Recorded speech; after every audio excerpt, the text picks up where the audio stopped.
with me. Today, the dish I'm making is on a request from my best friend who lives in Hyderabad. It's Andhra Style Chilli Chicken. This is a spicy, flavorful, yet super easy to make. So if you have never tried it, please do try this recipe and you'll see how awesomely mouth-watering it is. My channel is all about easy to follow and easy to implement. Ingredients will always be displayed on the right and highlighted for each step of the cooking. If you like my channel, please do subscribe, share and like. So come, follow along and cook with me. To make the Andhra Style Chilli Chicken, we need 1 kg of chicken. These are all the ingredients that we will be marinating the chicken with. We will make this into a paste and then marinate the chicken with it. For that, we need 1 cup of mint leaves, 2 cups of coriander leaves, 4 green chilies, 5 tablespoons of lemon juice. This I have squeezed from half of a large size lemon, 2 teaspoons ginger paste and 2 teaspoons garlic paste, 2 teaspoons garam masala powder. To make the gravy, we need 2 medium onions sliced into long strips, comes to about 300 grams, 4 green chilies, a sprig of curry leaves, 2 tablespoons of corn flour. You can also use cornstarch or arrowroot flour, 5 tablespoons of oil and some salt to taste. First, I'll make a paste from all of these ingredients and then marinate the chicken with it. For that, I've taken a blender and I will add the coriander leaves. We'll also add mint leaves, add the green chilies, garam masala powder,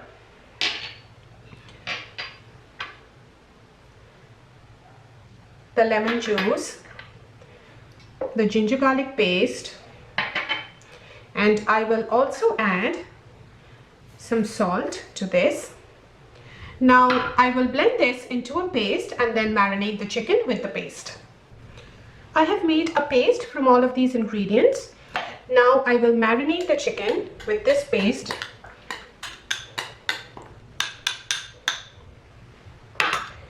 So now I will mix the chicken well with the paste and cover and keep it aside for 1 to 2 hours. And then we will make the gravy for the chicken. The chicken is nicely coated with the paste, as you can see. So now let's cover and set it aside for 1 to 2 hours. I have marinated the chicken for 1 to 2 hours. Now we will start making our gravy. For that, we need 5 tablespoons of oil, green chilies, curry leaves, onions, the marinated chicken, and corn flour. I'm adding the oil. Wait for the oil to be heated up before adding the curry leaves and the green chilies. The oil is now hot, so I will add the green chilies and also the curry leaves, and we will fry this for 30 to 40 seconds before adding the sliced onions. Now I will add the sliced onions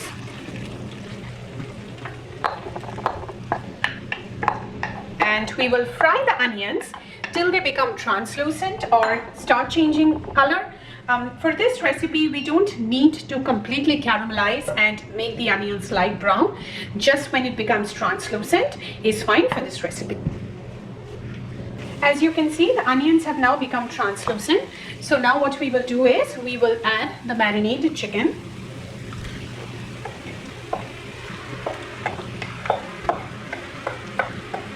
And add all the marination also. And then we will mix all of this really well and cook the chicken at a medium-high flame for about 4 to 5 minutes. It's been 4 minutes and as you can see, there is water coming out of the chicken already.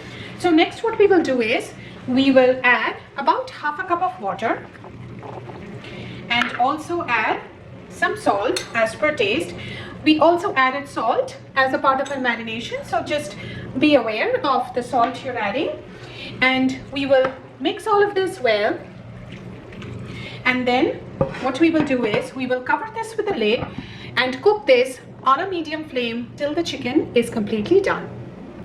As the chicken is getting cooked, we will make a slurry from the corn flour. So here I have the corn flour. To that I will gradually add water to make the slurry. So to begin with, I am adding about 5 tablespoons of water. So add the water gradually to make sure that you're not adding too much or too little. So as you can see, this is a nice slurry that we just made. Also add a little bit of salt to it, just for some flavor. So like what you want to do is, you don't want a very thick but not a very thin slurry as well. So a consistency more like this. So here it is. So this is kind of what you need for the slurry. It's been 25 minutes and our chicken is completely cooked. So now what we will do is, we will add the slurry of the corn flour that we had made before. We will add that and we will mix this well and cook this for another 4 to 5 minutes till the gravy really nicely thickens. This will enhance the flavor of the dish a lot. The gravy has nicely thickened up and I'm getting a really great aroma from the dish. It's a really easy dish with mouth-watering flavors. So do try this recipe and let me know how this turns out for you. And thank you so very much for watching my channel.